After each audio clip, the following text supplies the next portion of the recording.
vacancer, rien de mieux que prendre de la hauteur et voir Montréal dans son point le plus haut, le Mont-Royal.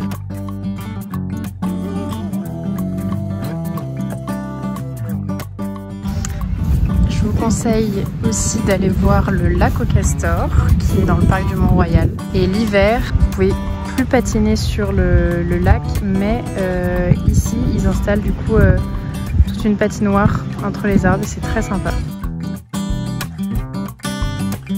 Bon, bah ne pas toujours écouter Citymapper qui nous fait passer dans des endroits incongrus avec les falaises pour au final faire demi-tour, essayer d'aller choper un vrai chemin.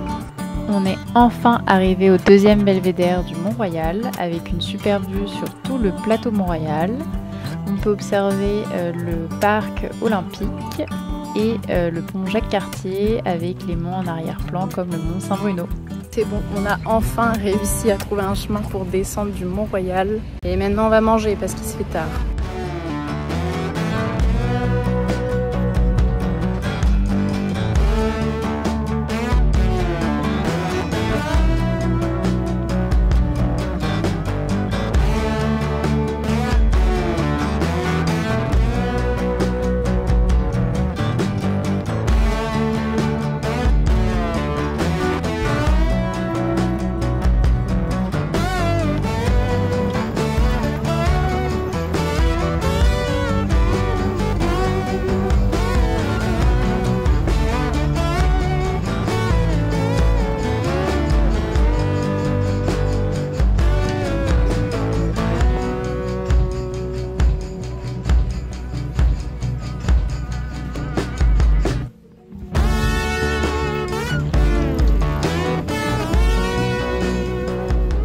On se trouve sur la fameuse avenue Mont-Royal qui piétonne tout l'été avec tous les bars et les terrasses.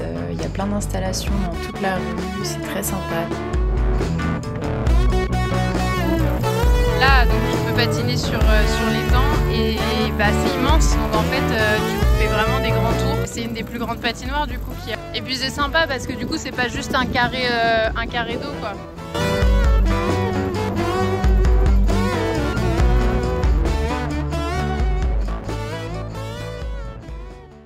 C'est parti pour le jour 2, direction les îles. On va commencer par l'île Notre-Dame, puis Sainte-Hélène, en passant par les Habitats 67, le parc de Dieppe qui donne une super vue sur Montréal. Les Habitats 67 de l'exposition universelle. Petit stop au pied des Habitats 67 pour admirer la vue sur Montréal.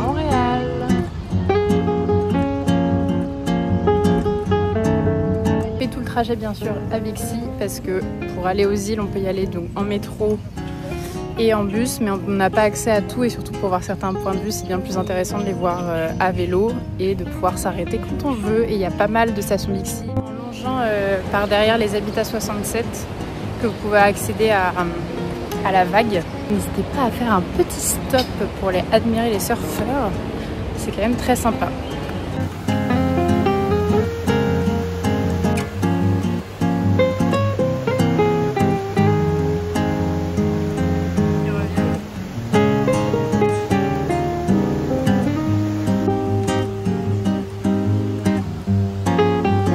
Assez cocasse de voir des personnes avec des surfs quand t'as downtown en arrière-plan.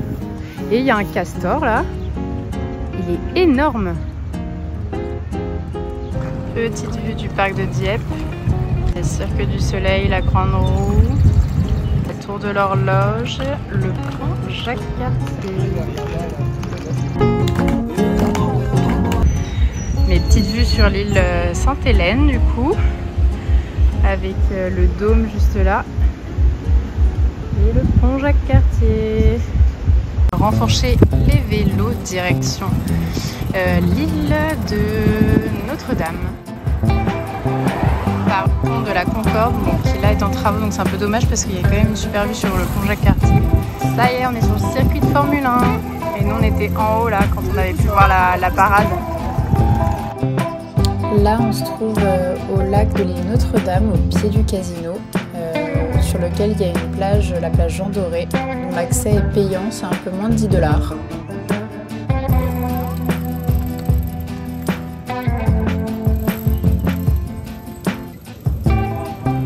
visiter les mosaïcultures. Et c'est tout récent à Montréal. Ça y est, on vient de quitter l'île Notre-Dame et on se rend sur l'île Sainte-Hélène. Et ça y est, on est au parc Jean Drapeau avec la sphère. Alors ça c'est la piscine Jean Drapeau, c'est une grande piscine. Alors est-ce qu'elle est olympique? Je suis pas sûre. Mais en tout cas pour aller nager c'est un bon spot. Là, on voit pas trop mais en effet il y a le pique-nique électronique qui est juste derrière là. Pour entrer on prend la navette qui va au Vieux-Port. C'est 6 $ et c'est gratuit si vous avez la carte Opus.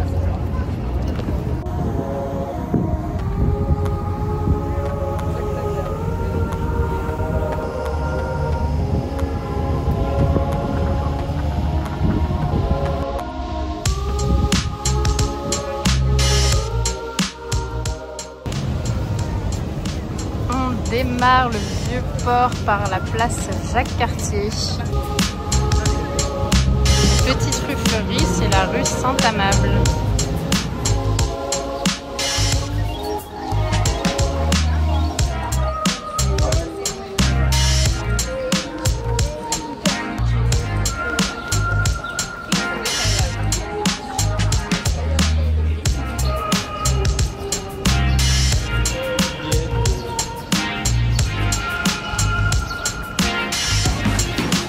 L'avenue principale du Vieux-Montréal, c'est du coup rue Saint-Paul.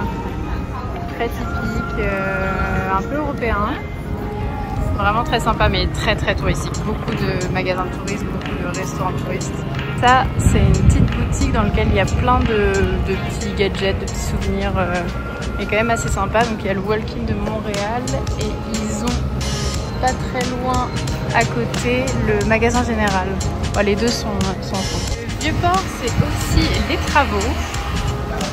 Le Petit Deb, ça c'est une grande institution aussi de Montréal. Pause repas.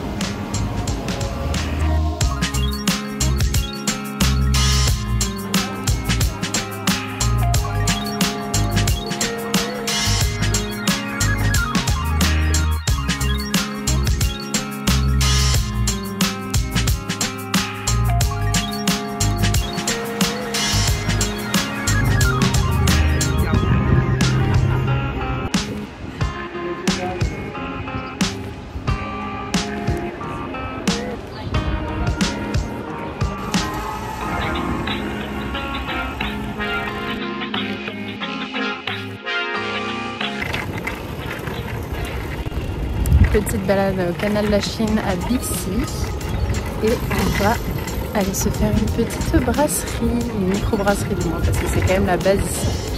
Il y en a beaucoup, il y a notamment le Memento mais bon là il y a de place. Du coup direction 4 Origines.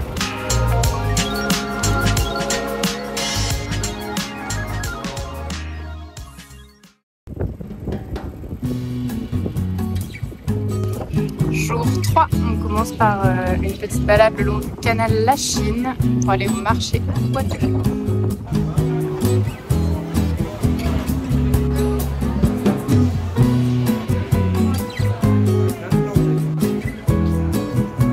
On va faire les barcodes.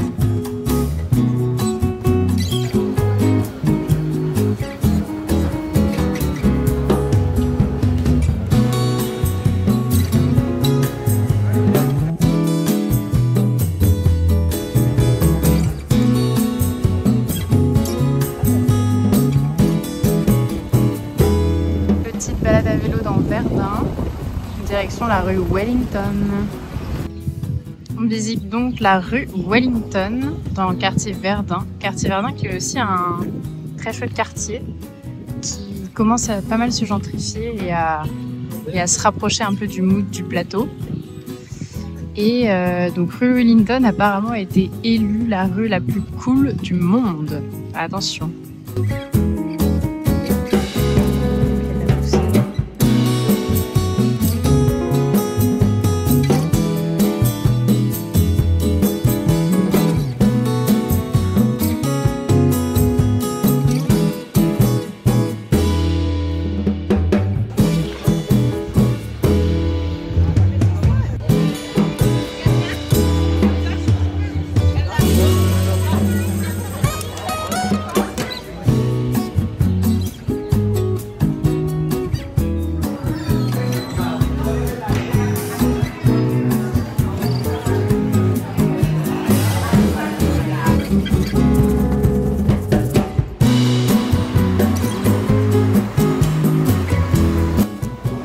Bon bah si vous avez une après-midi pluvieuse, profitez-en pour aller faire le centre Eaton.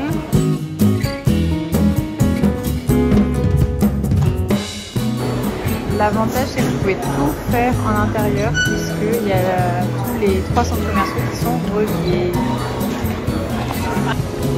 Petite visite de downtown, tape sous la pluie.